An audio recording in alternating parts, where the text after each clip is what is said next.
She really enjoys that. Yeah. I would suggest keeping a long rein rather than a really loose rein, just in case we have a little trip. Good girl. And let her take those trot steps out bigger.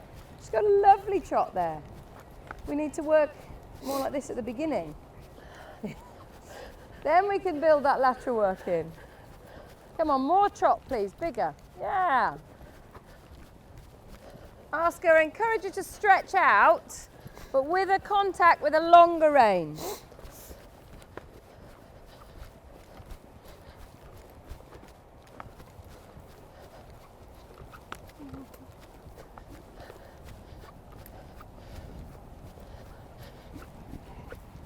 One little extra thing, Martha, when you go from trot to walk in a minute, try and do it using your body more than anything. All right, as little rein as possible, just as a reminder to yourself how, you see how responsive she is to your body. We need to take that with us into when we're jumping, huh? Yeah. Good girl. Just let her keep walking for a minute. Okay, tell me a couple of standout points for you from this session. Need to really start focusing with her on her sort of flat lateral work. Okay. And helping her create herself more supple. Okay, so from that I'll just take suppleness. Yeah. So that's a standout point of something we've worked on. Yeah. And it's made you realise actually there's a bit of work needs doing there. Yeah. Okay. But it's something that you can use. Yeah. Did you feel it was beneficial? Definitely. Did it help? And by the end I could feel that she was more willing, not necessarily able, but willing to try to do it. Okay. It's just that at the moment she's not strong enough to necessarily be able to do it. I think she's very willing to do anything you ask her to, bless her. She's a lovely She horse. is. I take her for granted, I think. You do a little bit. I would like you to be a bit more convinced when you ask for things. Yeah. Whatever it is. Whether it's a turn, a straight line, some lateral movement, or actually when you go into a fence and go, there you go, let's go jump this. Because she will give you everything. Yeah. She's fantastic. She's Okay. such a cool little mare. So I'm going to take the word suppleness and focus out of that. Yeah. Right? What else? Anything else? Anything else you found that you thought worked well or was very important or? Her rhythm. Yeah. But being able to keep her rhythm when a fence is involved. Yeah. Because she's got such a sweet, cool rhythm naturally. Yes. It doesn't need interfering with. She No. doesn't need interfering with it. You're absolutely right. And she has an incredibly consistent rhythm. Yeah. And there is actually no need to, as you say, interfere, but you need to keep an eye on it being in the right canter at the right moments. It would easily get onto the forehand and long, or like we saw here in the smaller turn, she was finding that hard, so broke a little bit. Yeah. So definitely, I totally agree with you on that. Well done.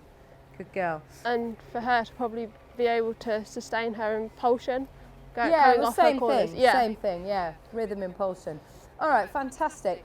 I learned today that focus, a bit of self-belief, consistency, are some things that need to come. I think they go hand in hand, and actually there's a lot that we can work with on you, and when you can apply those things, it goes. She delivers, doesn't she? Yeah, definitely. So focus on the job you're doing, your belief in what you're asking and that you'll get it, and not thinking you're going to get something else.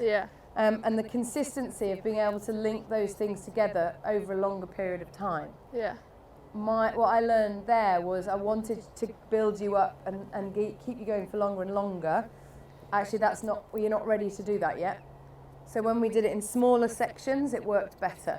Although I'm glad we did the long work, because it showed us where we needed to improve a little bit. And when I get flustered and I get annoyed at forget. something, I just go, well, whatever. Forget about the next thing, exactly. So the shorter bursts of work are more focused, but we need to link them together more consistently to enable us to canter and jump for 3 minutes or whatever. Or a minute and a half would be good even, not 3 minutes. All right, fantastic. Really, really good job. Well done. Happy? Yeah, really happy enough? Could we make the horse like halt properly? Would be good discipline. You know, walked canter, canter, walk. Halting, square, correctly. All good discipline. That'll get you a nice result in the end. Don't look, please. Do not look. That's like nearly square. Where is your body? When in the halt. It's perfectly square. It's lovely. All right, well done you. Just train and have that discipline. Good, brilliant job. Well done. Give her a walk off and thank you very much. It was a really great session. I definitely feel like we've started on sort of what I wanted to achieve with her, of where we are getting her to wait for those fences to come. I take this mare incredibly so much for granted.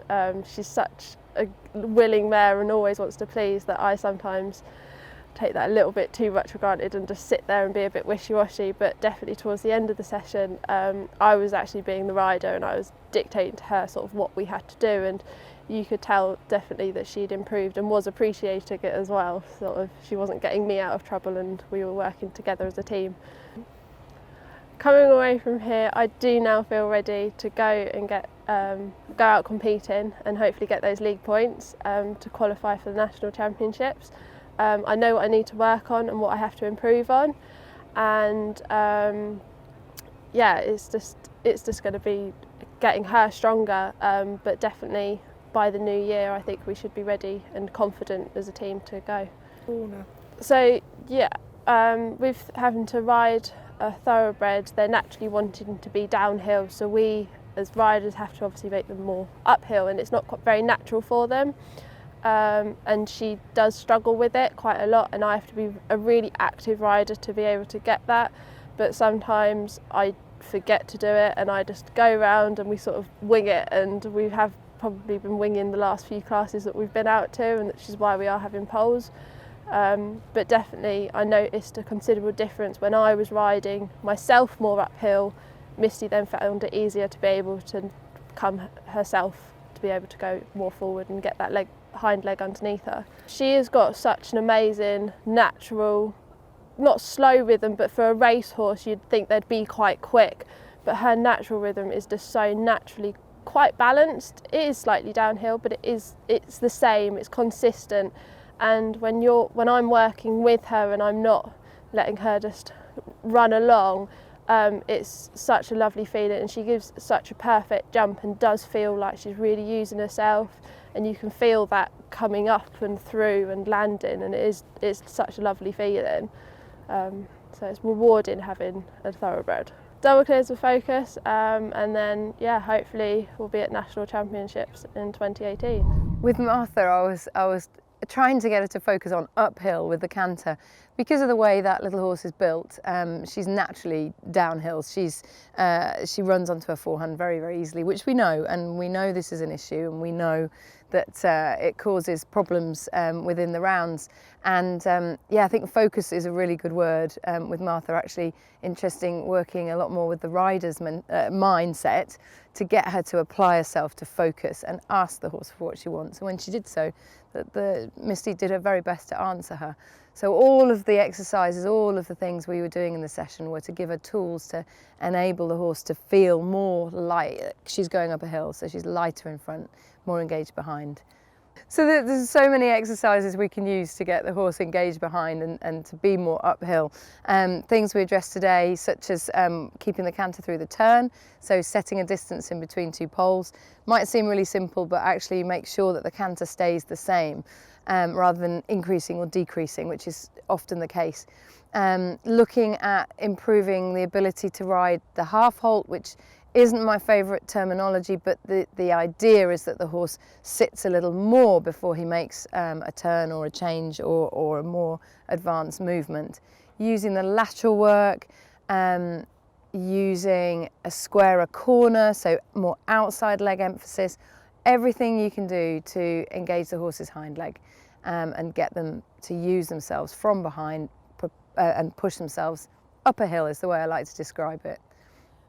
Yeah, I would definitely, in the canter, when the horse doesn't necessarily take the correct lead, the emphasis for me would be on the rhythm, and if the horse is balanced enough to take a counter canter, actually it can be really helpful as it further engages them and makes them sit a little more. And in my experience, the horses that you keep in a counter-canter, the next time they come around that turn, they're going to think a little more about it and help themselves, and will actually want to go out and land on the correct lead.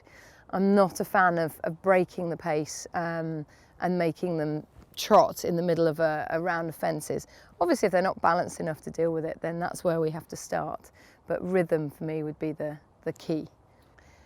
With these guys, quite often they've gone in one direction around a circuit.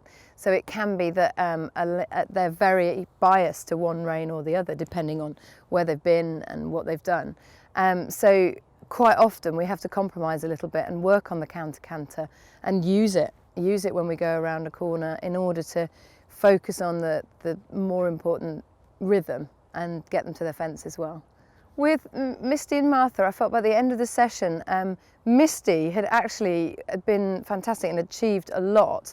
It was interesting that Martha's focus disappeared a little bit when things went wrong, or when things didn't go exactly as she wanted them to, that it really threw her. So that was an interesting additional thing that I hadn't expected, and actually just showed a little bit of lack of experience in maybe in the ring, but also in this situation it showed it when we linked a longer set of fences and lateral and flat work moves together. So I felt like we'd really achieved, we'd given Martha the confidence to know that when she did ask, she would get what she wanted from the horse, but also to encourage her to ask and to actually say, right, no, I need to be here, I need to get this move on this corner in order to get to my fence correctly. And you know, I like that if it goes wrong, they learn from it and then they come again and they ride it better and then it works. So it doesn't matter, it couldn't be better shown by the horse actually. If things don't go quite to plan and then you come and you do it properly and it really works. They don't need me, the horse has just told them actually that that's how they've done it well. For Martha in particular, as she's a national member, she will be aiming Misty in the national Retrained Racehorses series. So starting at 90 centimetres British novice level, which is where she's at with her, and then gaining her points through the season so that she can go towards that final at Stoneleigh in August.